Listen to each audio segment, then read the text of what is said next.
El 23 de octubre de 1944, en los oscuros bosques de Bélgica cerca de la frontera alemana, soldados veteranos de la Wehrmacht se agazapaban en sus posiciones defensivas. Estos eran hombres curtidos que habían luchado a través de Europa, desde las estepas heladas de Rusia hasta los desiertos del norte de África.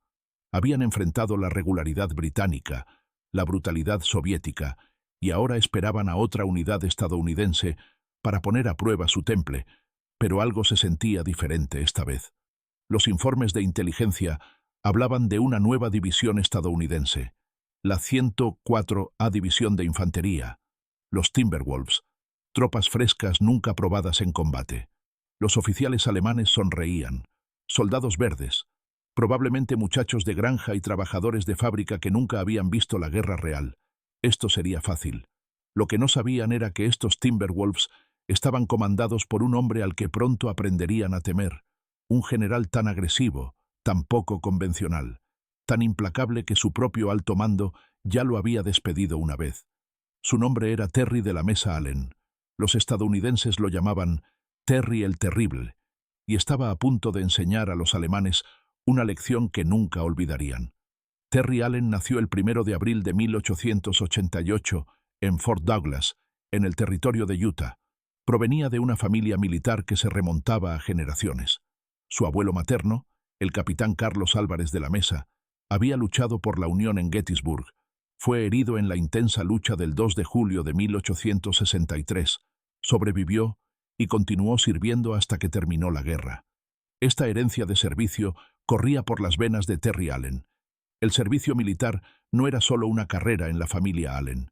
Era sangre, era destino, era el negocio familiar transmitido de generación en generación. El joven Terry creció en puestos militares a través de la frontera estadounidense. Aprendió a montar a caballo antes de poder leer correctamente. Aprendió a disparar antes de dominar la aritmética.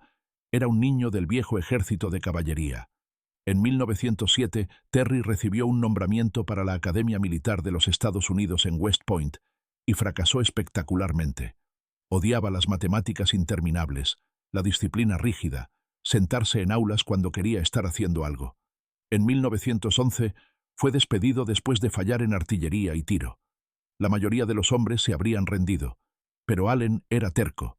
Se inscribió en la Universidad Católica de América, obtuvo una licenciatura en artes en 1912 y el 30 de noviembre de ese año recibió su comisión como segundo teniente en la caballería. Lo había logrado no a través de la puerta principal, sino a través de pura determinación. Esta negativa a aceptar la derrota definiría toda su carrera. Allen sirvió como oficial de caballería en la frontera mexicana en 1913. Un día dirigió solo 6 soldados contra 30 cuatreros mexicanos.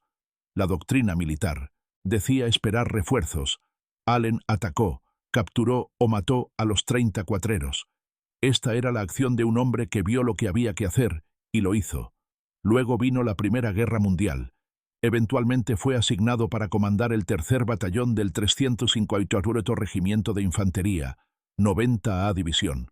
Dirigió a sus hombres en Saint Mihiel en septiembre de 1918 y en la ofensiva Mosa-Argona, la batalla más grande en la historia militar estadounidense.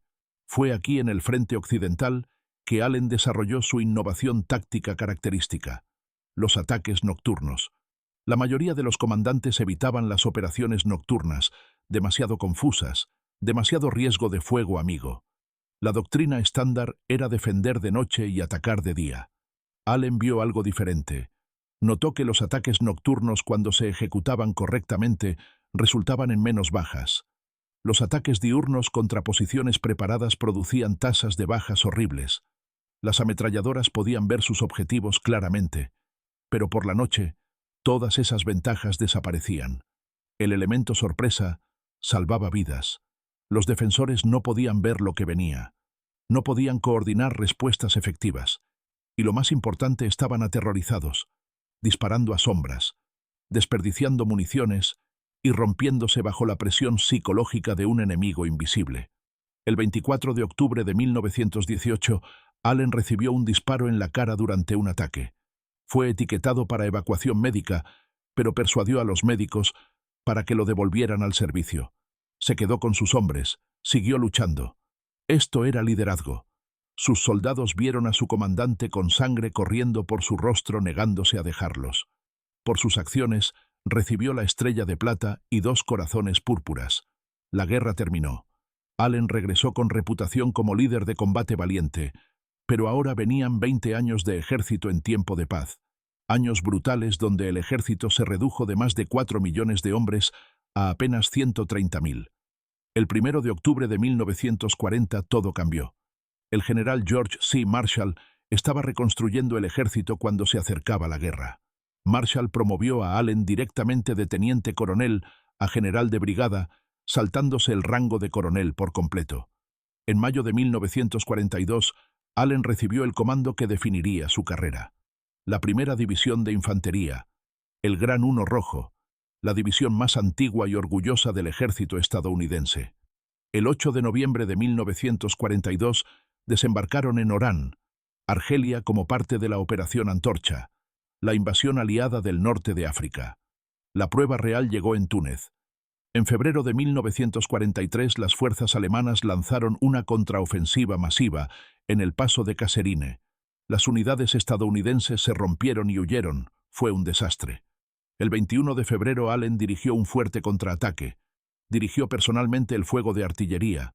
Sus tropas capturaron 400 prisioneros y estabilizaron la línea. Luego vino el Guetar en marzo de 1943, la batalla definitoria de Allen en el norte de África. Durante 21 días, los tanques alemanes buscaban debilidades. La infantería estadounidense los rechazaba. El 23 de marzo, los tanques alemanes amenazaron el cuartel general de Allen. Los oficiales sugirieron retirarse, pero Allen entendió que si el cuartel general retrocedía, las unidades delanteras vacilarían. Su respuesta entró en la leyenda militar: «No me retiraré un carajo y dispararé al primer bastardo que lo haga». El cuartel general se quedó. Allen observó a los tanques alemanes acercarse. Su calma estabilizó a todos. El ataque fue repelido. El Guetar fue la primera derrota estadounidense de unidades de tanques alemanas experimentadas en la Segunda Guerra Mundial. En mayo de 1943, la primera división dirigió el impulso final sobre Túnez. Casi 250.000 soldados del Eje se rindieron. Ahora venía Sicilia. El 10 de julio de 1943, Allen dirigió la primera división a tierra en Gela. El 11 de julio, los tanques alemanes Hermann Göring contraatacaron hacia la playa. El fuego naval combinado con la resistencia de la infantería de Allen detuvo el avance alemán. Omar Bradley escribió: «Cuestiono si cualquier otra división estadounidense podría haber repelido esa carga». Luego vino Troina, una de las batallas más salvajes de la campaña siciliana. Durante 6 días los alemanes lanzaron 24 contraataques. 24 veces los hombres de Allen los rechazaron. El 9 de agosto de 1943, la revista Time publicó su número con Terry Allen en la portada. Había un problema. El 7 de agosto, 2 días antes, Omar Bradley había relevado a Allen del comando. Bradley creía que Allen había dejado que la disciplina se relajara.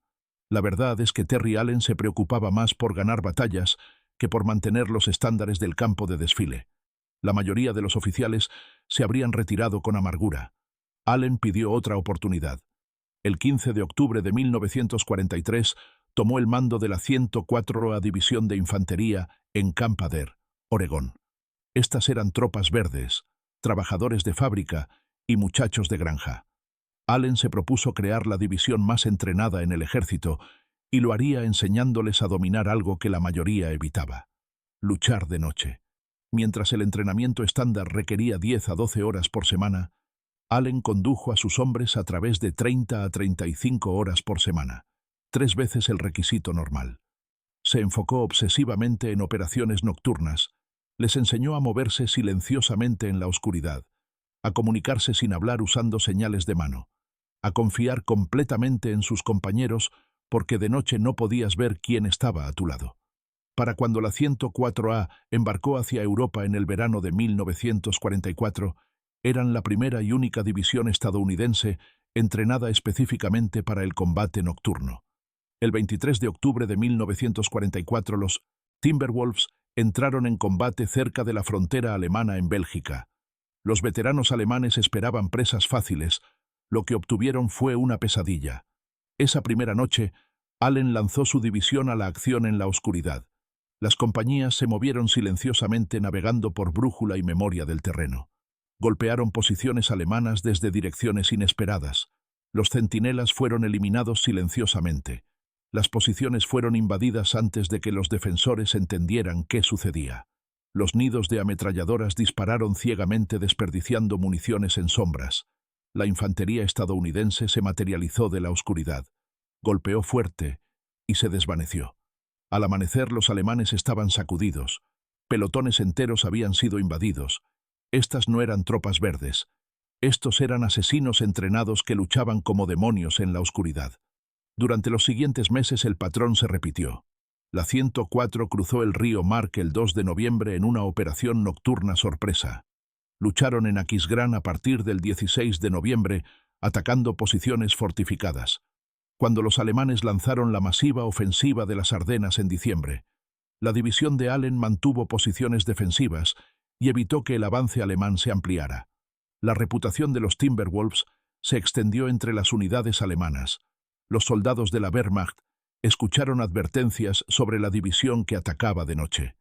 El 5 de marzo de 1945 capturaron Colonia. El 22 de marzo cruzaron el Rin, conduciendo profundamente en el corazón de Alemania. El 11 de abril de 1945, la 104A liberó el campo de concentración de Nordhausen. Aproximadamente 3.000 cadáveres yacían dispersos. 750 prisioneros fueron encontrados vivos apenas, esqueléticos, enfermos, demasiado débiles para ponerse de pie. Los soldados de Allen se sintieron enfermos por lo que vieron. Se dieron cuenta de que habían estado luchando no solo contra un ejército enemigo, sino contra un régimen maligno. Allen ordenó fotografiar todo. Quería documentación. Ordenó que los civiles alemanes de la ciudad cercana fueran llevados al campo para ver lo que se había hecho en su nombre. El 26 de abril de 1945, soldados de la 104A hicieron contacto con las fuerzas soviéticas que avanzaban desde el este. La guerra en Europa estaba casi terminada. La división de Allen había estado en combate continuo durante 200 días, sin un solo objetivo importante fallido. En marzo de 1945, Bradley visitó el cuartel general de Allen. Impresionado por lo que vio, le dijo: «Estoy gratamente sorprendido de ver a estos jóvenes Timberwolves, ya clasificados junto con la primera y la novena, como las mejores divisiones de asalto en el teatro europeo». La respuesta de Allen fue: «Brad, la primera y la novena están en muy rápida compañía». No era jactancioso, era confianza. Allen había demostrado su punto. Los métodos que lo hicieron ser despedido en Sicilia habían producido otra división de élite. La guerra en Europa terminó el 8 de mayo de 1945. Terry Allen había comandado 2 divisiones a través de las luchas más duras de la Segunda Guerra Mundial, y ambas fueron moldeadas por el mismo hombre. Allen se retiró del ejército el 31 de agosto de 1946, con el rango de mayor general. Vivió tranquilamente en El Paso, Texas. El 17 de octubre de 1967 su hijo, el teniente coronel Terry de la Mesa Allen Jr., fue asesinado en Vietnam, comandando el mismo batallón que su padre había comandado décadas antes. La muerte de su hijo destrozó a Terry Allen. Tenía 79 años. Este golpe fue demasiado. El 12 de septiembre de 1969 murió en El Paso, a la edad de 81 años. Fue enterrado junto a su hijo. Hoy West Point, la institución que lo despidió en 1911, presenta el Premio General Terry de la Mesa Allen al cadete con la calificación más alta en ciencia militar. El cadete fracasado se convirtió en uno de los comandantes de combate más exitosos de la historia estadounidense. Los alemanes en esos bosques belgas aprendieron esa lección de la manera más difícil. Terry el Terrible había regresado y la noche le pertenecía a él.